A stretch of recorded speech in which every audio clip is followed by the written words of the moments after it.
नमस्कार, जोहार झारखंड देख रहे हैं आप और मैं आपके साथ रंजना रावत। बुलेटिन की शुरुआत बड़ी खबर के साथ करेंगे। क्या धनबाद में कोल माफिया के आगे पुलिस प्रशासन बौना साबित हो रहा है?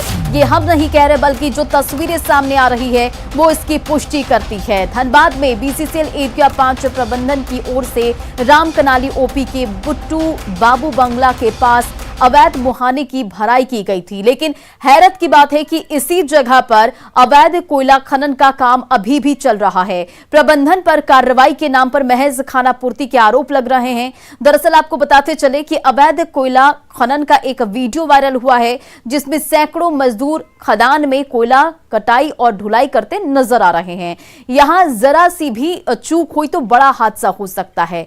वायरल वीडियो में कुर्सी पर बैठा व्यक्ति मजदूरों को राशि भुगतान करते भी दिख रहा है और ये व्यक्ति कतरास निवासी स्थानीय बीजेपी नेता धर्मेंद्र गुप्ता बताया जा रहा है। और ये सब कुछ पुलिस प्रशासन के नाक के नीचे चल रहा है। हालांकि वायरल वीडियो की पुष्टि न्यूज़ 18 नहीं करता है।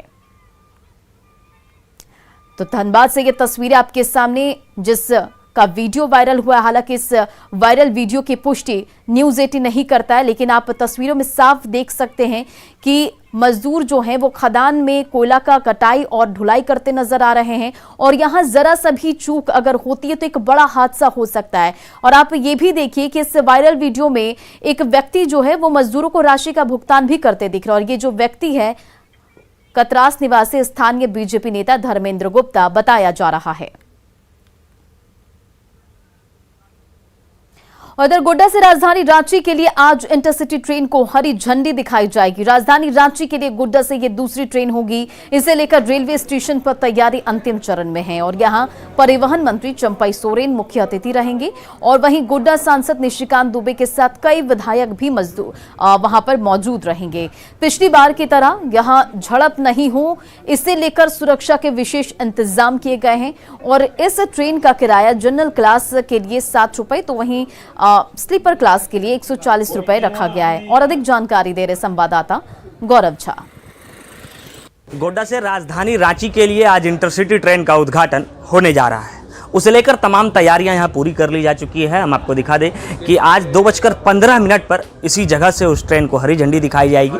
उससे पहले सुरक्षा के तमाम इंतजाम जो है वो पुख्ते किए जा चुके हैं, क्योंकि कयास लगाया जा रहा है कि परिवहन मंत्री चंपई सोरेन उद्घाटन समारोह में आ सकते हैं और उसी चीज़ को लेकर तमाम व्यवस्था जो है रेलवे की ओर से वो पुख्ती कर दी जा चुकी है। क्योंकि आज से ठीक 1 वर्ष पहले जब इसी जगह पर उद्घाटन समारोह हुआ था तो उस दरमियान एक झड़प हुई थी सांसद और विधायक के बीच और उस झड़प के बाद काफ़ी ज़्यादा सवाल उठे थे सुरक्षा व्यवस्था पर, जिला प्रशासन पर, कि आखिर किस तरीके की व्यवस्था की गई कि इस तरीके की दुर्घटना रेलवे स्टेशन पर हुई और उद्घाटन के दिन हुई और वो काला दिन गोड्डा के लिए साबित हो गया। और उस चीज़ को दोहराना नहीं चाहती यहाँ पर ना तो रेलवे ना तो जिला प्रशासन। उसी को लेकर आप देखिए कि ये ऊंची ऊंची बैरिकेड्स लगाए गए हैं ताकि उस साइड जो समर्थक रहेंगे वो इस साइड देख ना पाएँ। इसके अलावा जो मुख्य मंच बनाया गया है उससे करीबन 7 से 8 फीट की दूरी बनाई गई है जहाँ आम लोग और रहेंगे। ये जो आप कुर्सियां देख रहे हैं इसमें से जो भी गणमान्य के साथ आएंगे, उनके समर्थक आएंगे, उन्हें बैठने की व्यवस्था की गई है। उसके ठीक पीछे जब आप नजर डालेंगे तो जो लोग आएंगे, जो गोड्डा के नागरिक हैं, जो गोड्डा के रहने वाले लोग हैं, वो जब इस उद्घाटन को देखने के लिए आएंगे तो उन्हें बैठने के लिए पुख्ती व्यवस्था की गई है। इसके अलावा यहाँ तो जो चेंबर्स बनाए गए हैं उसमें ये पत्रकारों के लिए बनाया गया है, वो मुख्य अतिथियों के लिए बनाया गया है और मंच पर जो है वो करीबन 20 कुर्सियां लगाई गई है, जिसमें से कि आज जो गणमान्य आएंगे वो विराजमान होंगे और ट्रेन को हरी झंडी दिखाएंगे। हम आपको बता दें कि गोड्डा से ये दूसरी ट्रेन है जो राजधानी रांची के लिए जाएगी और इसको लेकर पहली ट्रेन जो थी उससे लोग खुश नहीं थे, क्योंकि वो डायरेक्ट ट्रेन नहीं थी और ये पहली ट्रेन है जो डायरेक्ट रांची के लिए जाएगी और कम समय में जाएगी। आज 2:15 पर जब यहाँ उद्घाटन होगा तो उसके बाद के भी तमाम अपडेट्स हम आप तक पहुँचा देंगे। गौरव झा, न्यूज़ 18 गोड्डा। और राजधानी रांची में नींबू का दाम अब तक के सबसे ऊंचे स्तर पर पहुंच चुका है। रांची में नींबू की कीमत 250 रुपए किलो के पार हो गई है। चिलचिलाती धूप में राहत देने का काम करने वाला नींबू अब आम आदमी की पहुंच से दूर होता जा रहा है। एक नींबू की कीमत करीब 10 रुपए चुकानी पड़ रही है और गर्मी बुझाने के लिए लोग नींबू पानी और शरबत का इस्तेमाल करते हैं, लेकिन नींबू की बढ़ती कीमतों से लोग अब परेशान नजर आ रहे हैं। सब्जी विक्रेता तेल की बढ़ती कीमतों को इसके लिए जिम्मेदार ठहरा रहे हैं और नींबू की बढ़ती कीमतों को लेकर लोगों से बातचीत की संवाददाता कोमल बहल ने। आपकी नजर उतारने वाली नींबू को नजर लग गई है। जी हाँ, अगर आपने मुझे पहली बार में नहीं सुना है तो मैं एक बार फिर से कह दूं कि आपकी नजर उतारने वाली इस नींबू को जो है नजर लग गई है। ऐसा इसलिए क्योंकि राजधानी रांची की बात करें तो राजधानी रांची में नींबू की कीमत जो है 250 रुपए किलो के पार कर चुकी है। और वही देश भर के अन्य राज्यों की अगर हम बात करें तो दिल्ली, यूपी, वहां पे जो है नींबू की कीमत जो है वो 300 रुपए से ऊपर पार कर चुकी है। ऐसे में इसके पीछे की वजह क्यों है, क्या है, आखिर क्यों नींबू की कीमतें जो है वो लगातार इस तरह से बढ़ रही है। सेब, अनार से भी ज्यादा जो है नींबू इस वक्त महंगा हो चुका है। क्या वजह है, हम यहाँ पे लोगों से ही बात करेंगे। सर, नींबू की कीमतें काफी बढ़ गई है। बिल्कुल काफी बढ़ गई है कीमत। इससे मतलब पहले जहाँ 10 रुपए में 5-6 नींबू मिलते थे, अभी 1 नींबू मिल रहे हैं। तो इससे हम लोगों को नींबू खरीदने में काफी मतलब कठिनाई हो रही है। जेब पर कितना असर पड़ रहा है? काफी असर पड़ रहा है। हाँ। जहाँ हम लोग 10 नींबू लेते थे, वहाँ अभी 2-3 नींबू लेकर जा रहे हैं। तो नींबू का सेवन अब कम हो गया? कम हो गया, बिल्कुल कम हो गया। महंगाई के कारण कम हो गया। खैर, कुछ और लोगों से भी हम बात करेंगे। आप बताइए, आप तो यहाँ पे नींबू बेच रहे हैं, कैसे बेच रहे हैं? नींबू में यहाँ कोई नींबू खरीद नहीं आ रहा, हमारा 6 रुपया से कम। और 40 साल से बेच रहे, इतना दाम नहीं हुआ था। और बिहन भी कम है। और दूसरा पेट्रोल का भी दाम हायर बढ़ते जा रहा है। शायद उसी टाइप इनका तो महंगी तो नहीं हो रहा। रांची में नींबू का दाम जो है वो 250 से पार हो चुका है। तो ऐसे में बजट पर कितना असर पड़ता है, जेब पर? जीना है तो वो तो लेना ही पड़ेगा। लेना ही बजट पड़ेगा। देखेंगे तो फिर कैसे काम चलेगा। महंगाई तो हर चीज में। महंगाई तो हर चीज में, बिल्कुल। देखिए, नींबू के जो दाम है वो आसमान छू रहे हैं। जनता भी परेशान है। और जैसा कि दुकानदार का भी कहना है कि पिछले 40 सालों से वो नींबू बेच रहे हैं, लेकिन आज तक जो है नींबू की कीमतों में इतना इजाफा नहीं हुआ था। ये पहली बार है जब नींबू की कीमतों में इस तरह से इजाफा हुआ है। तो बजट पे कितना असर पड़ रहा है, क्योंकि नींबू की कीमतें तो काफी बढ़ गई है? हाँ, बहुत तो बढ़ गया मैम। हाँ। पहले था कि 2 रुपये पीस था, अभी हो गया 10 रुपये पीस हो गया। पहले कितना 2 रुपए पीस में लेते थे? अभी 1 रुपये पीस था, अभी 10 रुपये पीस, 15 रुपया 2 छोटा पीस हो रहा है। हमें जो है आमतौर पर इस चिलचिलाती धूप से नींबू जो है राहत देने का काम करती थी। वही नींबू जो है अब आम लोगों के पहुंच से बेहद ही दूर हो गई है। और इसके पीछे की एक वजह ये भी है कि लगातार जो है फ्यूल के प्राइसेस जो है बढ़ रहे हैं। ऐसे में ट्रांसपोर्टेशन कॉस्ट जो है उसमें भी इजाफा हुआ है, जिसकी वजह से लगातार सब्जी, फल के दाम जो है वो बढ़ते चले जा रहे हैं। कैमरा पर्सन संत के साथ कोमल बहल, न्यूज़ 8 रांची। मांडर से कांग्रेस विधायक बंधु तिर्की की सदस्यता समाप्त हो गई और झारखंड विधानसभा ने सदस्यता खत्म करने की अधिसूचना भी जारी कर दी है। 28 मार्च 2022 के प्रभाव से बंधु तिर्की की सदस्यता खत्म कर दी गई है। चुनाव जीतने के बाद कांग्रेस में शामिल होने वाले बंधु तिर्की को आय से अधिक संपत्ति अर्जित करने के मामले में सीबीआई की स्पेशल कोर्ट ने दोषी पाया था और अदालत ने उन्हें 3 साल के कारावास की सजा सुनाई थी और 3 लाख रुपए का जुर्माना भी लगाया गया था। 28 मार्च को कोर्ट के फैसले के बाद मांडर से कांग्रेस विधायक बंधु तिर्की की विधायकी खत्म कर दी गई है।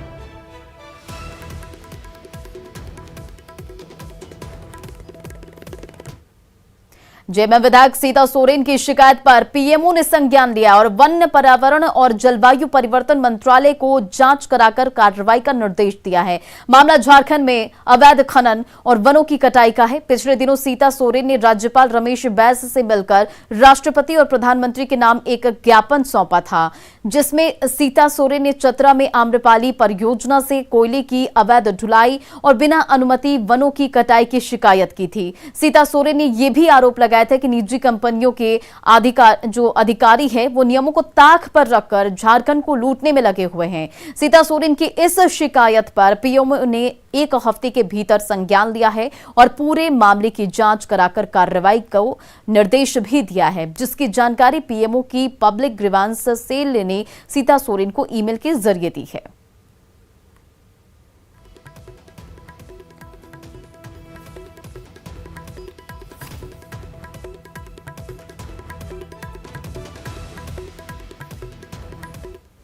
और राजधानी रांची में एक नायाब पहल की शुरुआत की गई। ये स्कूल की पुरानी परंपरा को तोड़ते हुए ग्रामीण इलाकों में सरकारी स्कूलों में स्मार्ट क्लासेस बनाए गए हैं और जहां बच्चे 3D क्लासेस के जरिए मॉडर्न शिक्षा से जुड़ रहे हैं। जिला प्रशासन की पहल पर शुरू हुई शिक्षा की अलख से बच्चे भी आकर्षित हो रहे हैं और बेहतर तरीके से शिक्षा ग्रहण कर रहे हैं।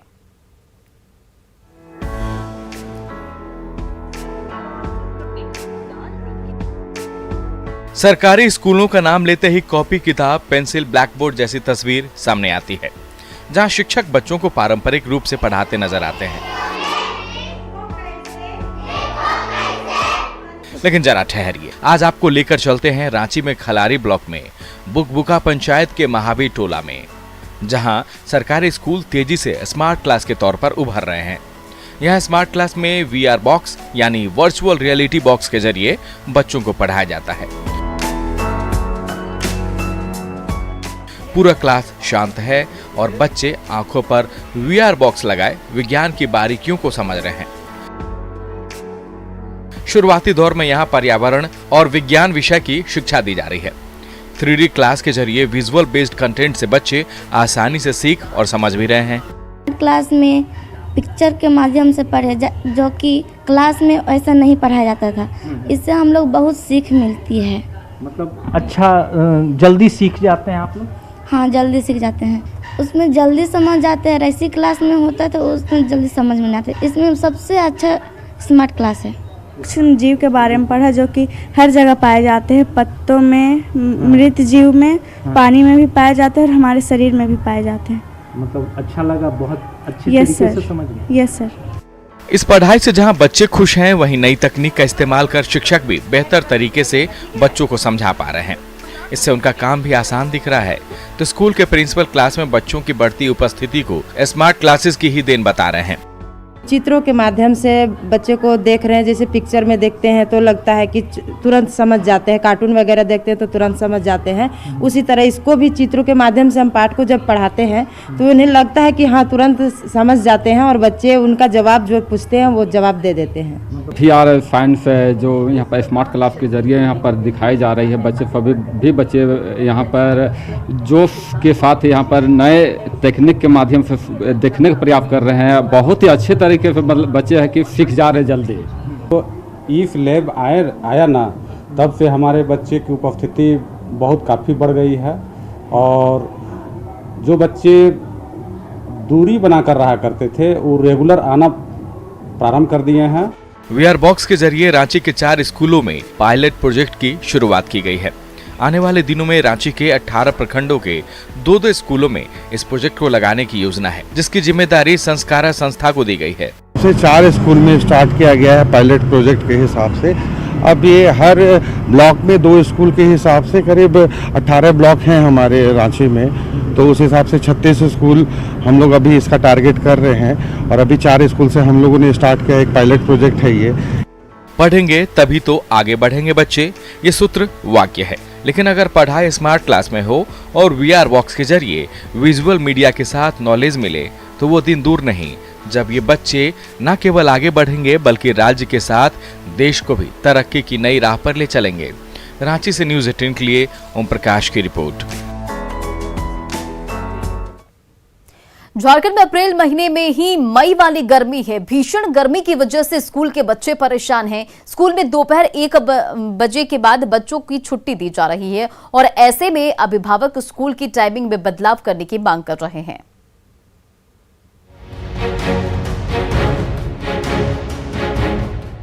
अप्रैल महीने में सूरज आग बरसा रहा है। लोग इससे बचने के लिए तरीके ढूंढने में लगे हैं। दोपहर में चिलचिलाती धूप में बाहर निकलना बड़ों के लिए मुश्किल भरा काम है, तो वहीं बच्चों को 1 बजे की कड़ाके की धूप में स्कूल से छुट्टी दी जा रही है, जिसे लेकर अभिभावक बेहद परेशान नजर आ रहे हैं।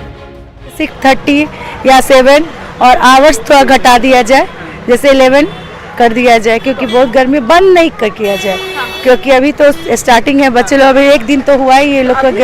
अभी तो मैम अभी 12 बजे तक का टाइम रखा है, but it's going to be 1 soon. हाँ, तो तब it can be a issue, क्योंकि 1 बजे बहुत ज़्यादा गर्मी हो जाती है, तो अब तब वो एक इशू हो सकता है, लाइक बच्चों को हेल्थ वाइज। तो कभी गर्मी जैसे बढ़ते जाएगा उस ये से तो देखा जाए तो बच्चे मतलब कि बहुत ज़्यादा ये परेशान होंगे गर्मी की वजह से, क्योंकि डॉक्टर्स का भी ये कहना है कि गर्मी की वजह से बच्चों में तबीयत बिगड़ रही है, डिहाइड्रेशन का प्रॉब्लम भी हो जा रहा है आजकल। हाँ, अब तो धीरे धीरे लू की परेशानी सामने आएगी। नहीं, मॉर्निंग तो होना ही चाहिए। बच्चों लोग के तो स्वास्थ्य के लिए ध्यान रखना होगा। डीएवी बरियातू स्कूल के प्रिंसिपल का कहना है कि स्कूल के टाइमिंग में बदलाव को लेकर चर्चा हो रही है, तो वहीं डॉक्टरों का मानना है कि बच्चों पर लू और गर्मी का असर पड़ रहा है। बेसिकली अभी 7 तारीख से हमारा स्कूल खुला है और 7 तारीख से बच्चे आना शुरू किए हैं। बच्चों के कंफर्ट के लिए, पेरेंट्स के कंफर्ट के लिए ही हम लोगों ने अभी समय ये रखा है और इसको हम चेंज करने वाले हैं गर्मी देख के। मोस्ट प्रोबेबली ये सारा समय 7 से 11 के बीच में सारा कुछ खत्म कर देंगे। ये बहुत जल्दी हो जाएगा। इतना हीट अभी जैसे चल रहा है उससे कि पानी का कमी हो जाता है बच्चों में, और बच्चे उतना पानी दे नहीं जा पाते हैं। एक बच्चा कम से कम 1 लीटर ही पानी दे जा पाएगा, उतना भारी बैग और पानी का बोतल लेके जाना पॉसिबल नहीं है। तो इसलिए एक तो उन लोग को पीरियड कम से कम कर देना चाहिए कि 12 बजे तक बच्चा घर पहुंच जाए। चूँकि अभी स्कूल खुले हैं 2 साल के बाद, तो ऐसे में बच्चों में कहीं ना कहीं एक्साइटमेंट देखने को मिल रही है कि वो स्कूल जा रहे हैं, लेकिन इस बीच बच्चों में जो है कहीं ना कहीं चिड़चिड़ापन भी देखने को मिल रहा है, डिहाइड्रेशन की शिकायतें भी आ रही हैं, क्योंकि गर्मी जो है काफ़ी ज़्यादा, और गर्मी से लौटते हुए बच्चों को घर जो है लौटते हुए 1 से 2 बज जाते हैं। तो ऐसे में मॉर्निंग शिफ्ट की जो डिमांड है वो यहाँ की पेरेंट्स जो है वो कर रहे हैं। रांची से कोमल बहल। और फिलहाल इस बुलेटिन में इतना ही। बने रहे आप न्यूज़ 18 बिहार झारखंड के साथ।